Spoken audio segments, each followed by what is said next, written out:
Hello, नमस्कार मेरे प्यारे मित्रों। जैसे कि मेरे प्यारे मित्र जो यूपी होमगार्ड की तैयारी कर रहे हैं, आप लोग यस आज संस्कार स्टडी से जुड़ना ना भूलें। भाई आप लोग वीडियो चालू कर दिए हैं तो पूरी वीडियो देख लीजिए और देखने के बाद बताइए आपकी यस आज संस्कार स्टडी के चैनल पर कैसा क्वेश्चन है। मैं जो यहाँ पर क्वेश्चन लेकर आऊँगा, जो अपने आपके पीवाई क्वेश्चन या कभी-कभी प्रश्न में पूछे गए हैं और अन्यथा ऐसे क्वेश्चन मैं लेकर आऊँगा नहीं। चलिए, कम समय में मेरे को सिर्फ 15 मिनट में आप लोग को 30 क्वेश्चन देना पड़ता है।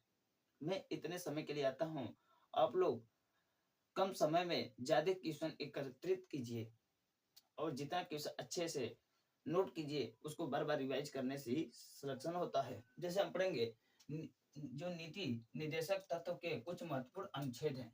जो नीति निर्देशक तत्व हैं, उनके कुछ महत्वपूर्ण क्या हैं? अनुच्छेद हैं। जैसे कि हम पहले ग्राम पंचायतों का गठन किस अनुच्छेद में किया गया था? जो ग्राम पंचायत का गठन होता है, वो किस अनुच्छेद में किया गया था? आप लोग बताएँगे 40 अनुच्छेद में किया गया था। किस अनुच्छेद में? 40 अनुच्छेद में आर्टिकल में किया गया था। जो नागरिकों के लिए एक समान जो सिविल संहिता होता है, एक समान जो होता है, वो किस अनुच्छेद में किया गया था? आप लोग बताएँगे 44 अनुच्छेद में किया गया था। जो कृषि होते हैं और पशुपालन, कृषि जो होता है पशुपालन से संबंध होता है। आप लोग को याद करना पड़ेगा कृषि और पशुपालन का गठन किस अनुच्छेद में किया गया था? आप लोग बताएँगे 48 अनुच्छेद में किया गया था। और राष्ट्रीय का महत्व स्मारकों का संरक्षण किस अनुच्छेद में दिया गया था? राष्ट्र के महत्व को स्मारकों का संरक्षण किस अनुच्छेद में दिया गया था? आप लोग बताएँगे 49 अनुच्छेद में दिया गया था। जो न्यायपालिका होते हैं, न्यायपालिका और कार्यपालिका जो होते हैं, उसके कार्यों का पृथक किस अनुच्छेद में किया जाता है? जो न्यायपालिका और कार्यपालिका का पृथक किस अनुच्छेद में किया जाता है? 50 अनुच्छेद में किया जाता है। और अंतर्राष्ट्रीय अंतर्राष्ट्रीय और शांति और सुरक्षा का अनुच्छेद किस अनुच्छेद में दिया जाता है? जो अंतर्राष्ट्रीय के शांति की सुरक्षा का अनुच्छेद किस किस अनुच्छेद में दिया जाता है? आप लोग बताएँगे 51 अनुच्छेद में दिया जाता है। और भारत संविधान की सभा की स्थापना किस वर्ष में की गई थी? भारत के संविधान की सभा की स्थापना किस वर्ष में की गई थी? आप लोग बताएंगे 1946 ईस्वी में की गई थी। किस वर्ष में? 1946 ईस्वी में की गई थी।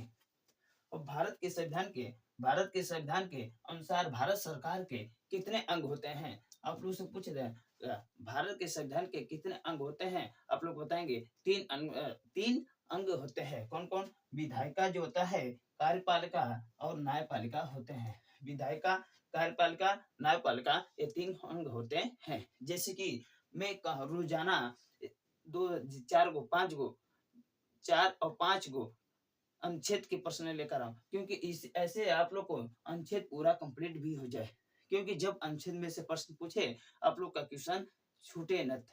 ठीक भाई।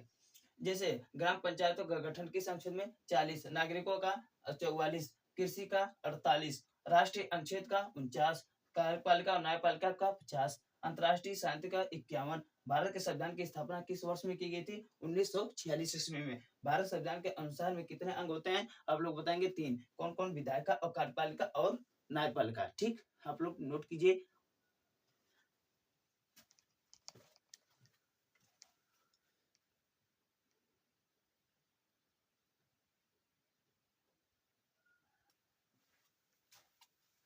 ठीक, अब चलेंगे।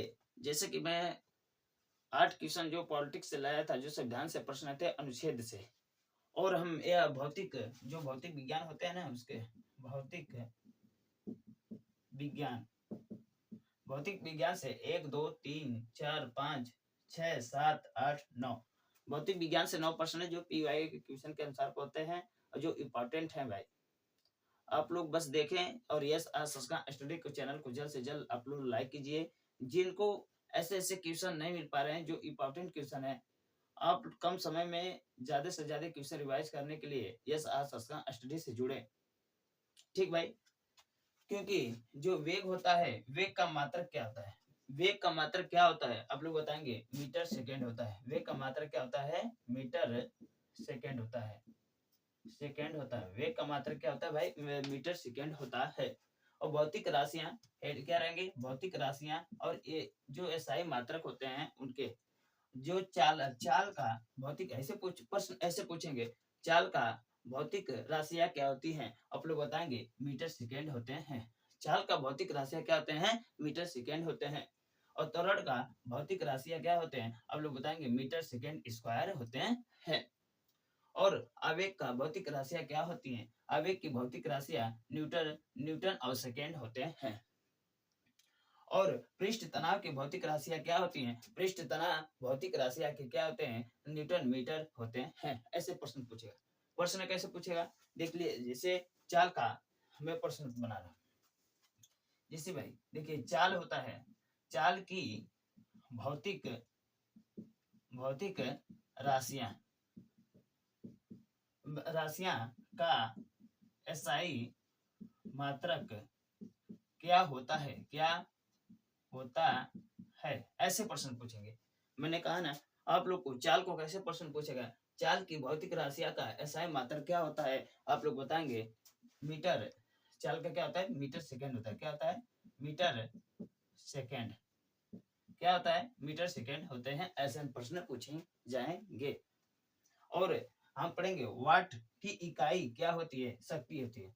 वाट की इकाई क्या होती है, शक्ति होती है। अब जो भौतिक राशियां होती हैं और इकाई होते हैं, उसमें एसआई मीटर था, इसमें इकाई पूछेंगे। इकाई कार्य की भौतिक राशियां की इकाई क्या होती है, जूल होती है।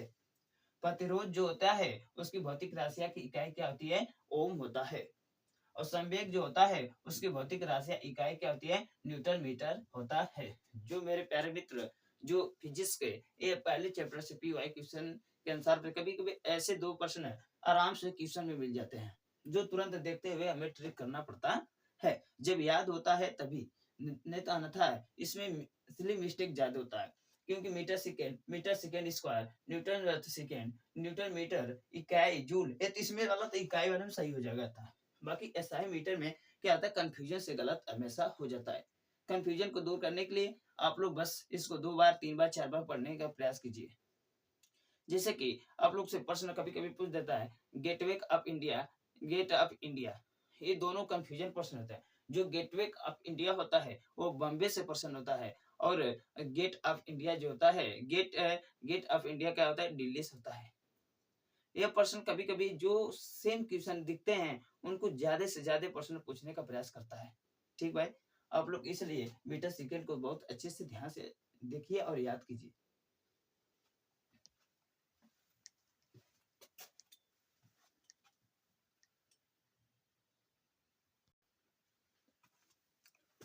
हेलो, अब पढ़ेंगे हम 18वां प्रश्न। देखिए भाई, मैं जो क्वेश्चन लेकर आऊँ ना उसकी पूरी कंसेप्ट लेकर आ जा रहा हूँ, क्योंकि वो क्वेश्चन तैयार होने के साथ साथ पूरे कंसेप्ट तैयार हो जाए। क्योंकि जब अगले बार क्वेश्चन आए तो इसमें से क्वेश्चन आप लोग बता दीजिए, गलत ना हो। कि जो कंसेप्ट लेकर आऊं उसका पूरी डिटेल्स क्वेश्चन लेकर आ रहा हूँ। ठीक भाई, जैसे हम पढ़ेंगे ध्वनि प्रदूषण किसकी इकाई से नापा जाता है। जो ध्वनि होता है उसका प्रदूषण किससे नापा जाता है, डेसिबल से नापा जाता है। किससे नापा जाता है, डेसिबल से नापा जाता है। अब पढ़ेंगे भौतिक राशियां और मात्रक और उसके प्रतीक। प्रतीक मीन्स क्या होता है, उसके चिन्ह। जैसे जो ध्वनि होता है किससे नापा जाता है, अब लोग बताएंगे डेसिबल से नापा जाता है, और उसे डी और बी कहा जाता है। जो आवृत्ति होता है हर्ट्ज से नापा जाता है, और उसे एच और जेड से प्रदर्शित करते हैं। जो दाब होता है क्या होता है भाई, जो दाब होता है वो किससे नापा जाता है, पास्कल से नापा जाता है। जो दाब होता है उसको पास्कल से नापा जाता है, उसे पी और ए कहा जाता है। और जो विद्युत आवेश होता है उसे कुलाम का मात्रक होता है। विद्युत आवेश किसका मात्रक होता है, कुलाम का होता है, जिसे सी से प्रतीक का चिन्ह होता है।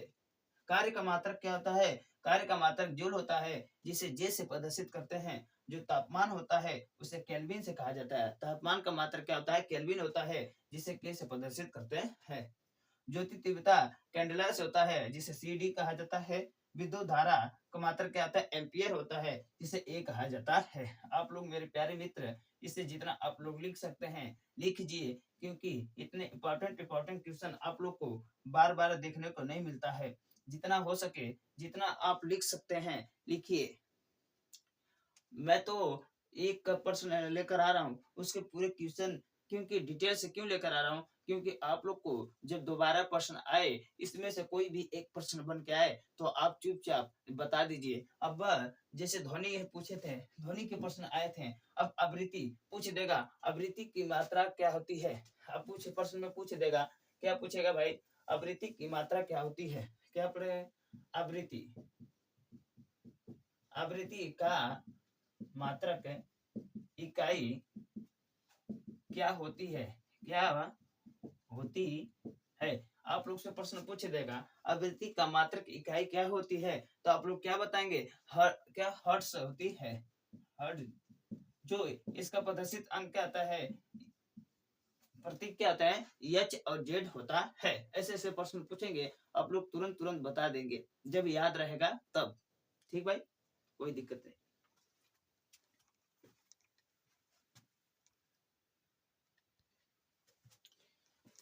हेलो, जैसे कि मेरे प्यारे मित्र, यह भारत की जनगणना से संबंधित प्रश्न है। मैं मन कर रहा था और किसे लेकर आ जाऊं भाई। 26 उसमें होते हैं, 27, 28, 29, 30, 31, 32, 33 और 34। जैसे कि भाई 34वां प्रश्न लेकर आओ। मैं बोला था सिर्फ 15 मिनट में आप लोग को 30 क्वेश्चन लेकर आओ। जब पढ़ाने आ जाता हूँ ना भाई, मन करता है कितना अच्छे से अच्छे क्वेश्चन मिलने लगते हैं। जब पढ़ाने का मन करता है तो और अच्छे से अच्छा क्वेश्चन देने का मन करता है। छोड़ो, जाने दो। मैं सिर्फ आप लोग को बोला हूँ 15 मिनट में मैं 30 क्वेश्चन लेकर आऊंगा। आप लोग को एक्स्ट्रा 4 क्वेश्चन लेकर आए भाई। ये जितने क्वेश्चन है सब इंपॉर्टेंट क्वेश्चन है। यह कितने क्वेश्चन है जो देखिए आप, जनगणना से प्रश्न है, किससे, जनगणना से सभी संबंधित प्रश्न हैं और जो इंपॉर्टेंट क्वेश्चन है। ऐसे इसमें से बहुत क्वेश्चन छूटे हैं, बाकी जितने बार बार रिवाइज करते हैं क्वेश्चन पेपर में, वो क्वेश्चन लेकर आया। जैसे भारत की जनगणना से संबंधित महत्वपूर्ण प्रश्न है, भारत की पहली जनगणना कब हुई थी। पेपर में पूछता है भारत की पहली जनगणना कब हुई थी। आप लोग बताएंगे 1872 ईस्वी में हुई थी। भारत की पहली जनगणना कब हुई थी, 1872 ईस्वी में हुई थी। जो नियमित के रूप में, जो नियमित रूप होता है ना, जिसे नियम अनुसार कार्य जो होता है उसे नियमित रूप कहते हैं। जो नियमित रूप से अनुसार जो जनगणना का प्रारंभ कब हुआ था, 1881 में प्रारंभ हुआ था। और भारत की जनगणना के अनुसार उनके पिता को क्या कहा जाता है, हेनरी वाटलर कहा जाता है, हेनरी वाटलर कहा जाता है। जनगणना के अनुसार, जनगणना के अनुसार सन 2011 में भारत में कुल जनसंख्या कितनी थी। भारत में कुल जनसंख्या, जो पुरुषों की जनसंख्या कितने थे, 51.7 थी, और महिलाओं की कितने थे, 48.5 थी। अब भारत की जनगणना के प्रथम आर्थिक, भारत की प्रथम आर्थिक जनगणना कब हुई थी, 1977 ईस्वी में हुई थी। भारत की प्रथम आर्थिक जनगणना कब हुई थी, 1977 ईस्वी में हुआ था। और सर्वाधिक लिंग अनुपात, जो सर्वाधिक लिंग अनुपात वाला जिला कौन था, माहे था। सर्वाधिक लिंग अनुपात वाला जिला कौन था, माहे था। और न्यूनतम लिंग अनुपात वाला जिला कौन था, दमन था। न्यूनतम लिंग अनुपात वाला कौन था, दमन था। सर्वाधिक जनसंख्या वाला राज्य, सर्वाधिक जनसंख्या वाला राज्य कौन सा होता है, आप लोग बिहार बोलेंगे। सर्वाधिक जनसंख्या वाला राज्य कौन है, बिहार है। और न्यूनतम जनसंख्या वाला राज्य कौन सा होता है, अरुणाचल प्रदेश होता है। न्यूनतम जनसंख्या वाला राज्य कौन सा होता है, अरुणाचल प्रदेश होता है। जैसे कि भारत की जनगणना से संबंधित भारत की पहली जनगणना 1872 ईस्वी में हुई थी। नियमित रूप से 18 प्रारंभ हुआ था, जो 1881 ईस्वी में हुआ था। भारत की जनगणना को पिता को क्या कहते हैं, हेनरी वाटलर कहा जाता है। जनगणना के अनुसार सन 2011 में कुल जनसंख्या, जैसे पुरुषों की 51.47 थी और महिला की 48.53 थी। भारत के प्रथम आर्थिक जनसंख्या जनगणना जो थी 1977 में, सर्वाधिक लिंग अनुपात वाला जिला कौन था, मोहे। और न्यूनतम लिंग अनुपात वाला जिला कौन था, दमन। अधिक जनसंख्या वाला राज्य कौन सा है, बिहार है। और न्यूनतम जनसंख्या वाला राज्य कौन सा है, अरुणाचल प्रदेश है। भाई आप लोग को क्वेश्चन देख के बहुत अच्छा लग रहा होगा, क्योंकि भाई आप लोग बात माने ना माने, इतना बेस्ट क्वेश्चन लेकर आने का मजा कुछ अलग है। मेरे प्यारे मित्रों, आप लोग यूपी होमगार्ड की तैयारी कर रहे हैं या किसी पेपर की तैयारी कर रहे हैं, ये क्वेश्चन हर पेपर में पूछे जाते हैं। ये नहीं कि मैं यूपी होमगार्ड की स्लाइड डाल चुका हूँ तो इसमें अन्यथा और जगह प्रश्न नहीं आएंगे। ये आप लोग की बस सोच होती है, इसलिए लोबल लगा देते हैं यूपी होमगार्ड, जिस सिलेबस को पढ़ाते हैं उस सिलेबस को क्वेश्चन लगा देते हैं। भाई जीके जीएस बहुत ज्यादा कंपटीशन है यूपी होमगार्ड में। आप लोग जितना रिवाइज कर सकते हैं, याद कर सकते हैं, आपके ऊपर है, हमारे ऊपर है। मैं जितना क्वेश्चन लेकर आ रहा हूँ, बस हमारा क्वेश्चन पढ़ के जाइए, आप लोग अच्छे खासे स्कोर करके आएंगे। बस ये वादा रहेगा हमसे। तू तकदीर में तकदीर होगी, ना जादे कितने किस्मत में हुनर होगी। वक्त सबका बदलता है मेरे प्यारे मित्र, वक्त सबका बदलता है, जरूरत सब्र की होती है। समय के साथ सब कुछ परिवर्तन हो जाता है। बस आप लोग सब्र करें और मेहनत करें। हमें हर दिन एक एक दिन, जैसे कि आज हम लोग को मेहनत करना है तो याद करना होगा कि मेहनत करना है। बिना मेहनत के तकदीर बदलती नहीं है। आप लोग सोच लें कि बिना मेहनत के हमें फल मिल जाएगा, तो अन्यथा यह आपकी वहम और सोच से बाहर है और इसे निकाल दीजिए। भाई हमें रोज उठना पड़ेगा और पढ़ना पड़ेगा और याद करना पड़ेगा। बात समझ रहे हैं? क्योंकि जब तक हम लिखेंगे नहीं, याद नहीं करेंगे, तब तक हमारा एक क्वेश्चन में परिवर्तन नहीं होगा। और भाई जब तक हम लिखेंगे और याद करेंगे, तब जाकर परिवर्तन होगा। अब इसको एक बार नहीं पढ़ने से, एक बार, दो बार, तीन बार, चार बार पढ़िए, माइंड में सेव हो जाता है। जैसे कि भाई मैं कभी-कभी आप लोग को बताता हूँ कि मेहनत जो करता है, उतने शरीर में उतने परिवर्तन होते हैं। जो मेरे प्यारे मित्र कभी जो दौड़ते हैं, धीरे-धीरे उनकी वृद्धि और विकास होती है। पहले दिन जाएँगे, 1 चक्कर मारेंगे, दूसरे दिन जाएँगे, 2 चक्कर मार, वो इसी तरह धीरे-धीरे, धीरे-धीरे परिवर्तन होने लगता है। जो बंदा ग्राउंड में कभी नया जाता है ना, तो 1 चक्कर, 2 चक्कर, 3 चक्कर दौड़ने के बाद वह थक जाता है और बैठ जाता है। और पुराने वाले जो दौड़ने वाले लड़के होते हैं ना, वो है भाई 15 चक्कर, 20 चक्कर चलते रहते हैं, कोई उनको फ़र्क नहीं पड़ता। और नए वाला बंदा 4 चक्कर, 5 चक्कर बाद बैठ जाता है। क्यों? क्योंकि वो भी नया बंदा जो लड़का है वो मेहनत करेगा डेली बाय डेली, तो उसकी भी परिवर्तन होगा। इसलिए कहते हैं हमें डेली डेली परिवर्तन करने से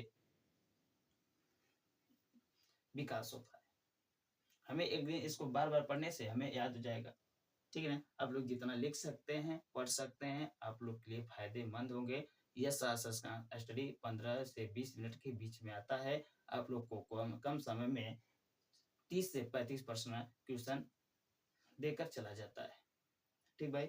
आप लोग बाकी देखिए भाई, मैं बीच में कभी-कभी बोल देता हूँ, बाकी हमेशा नहीं बोलता हूँ कि यस आर संस्कार स्टडी के चैनल को आप लोग लाइक कीजिए, सब्सक्राइबर कीजिए, अच्छा लगे वीडियो तो शेयर ज़रूर कीजिए भाई। अपने हर 5 मित्र को आप इस वीडियो को शेयर करेंगे ना, तो हमारे चैनल में अच्छे खासे लड़के मिलेंगे। ठीक, अभी तो नया है, सब कुछ बेहतर हो जाएगा।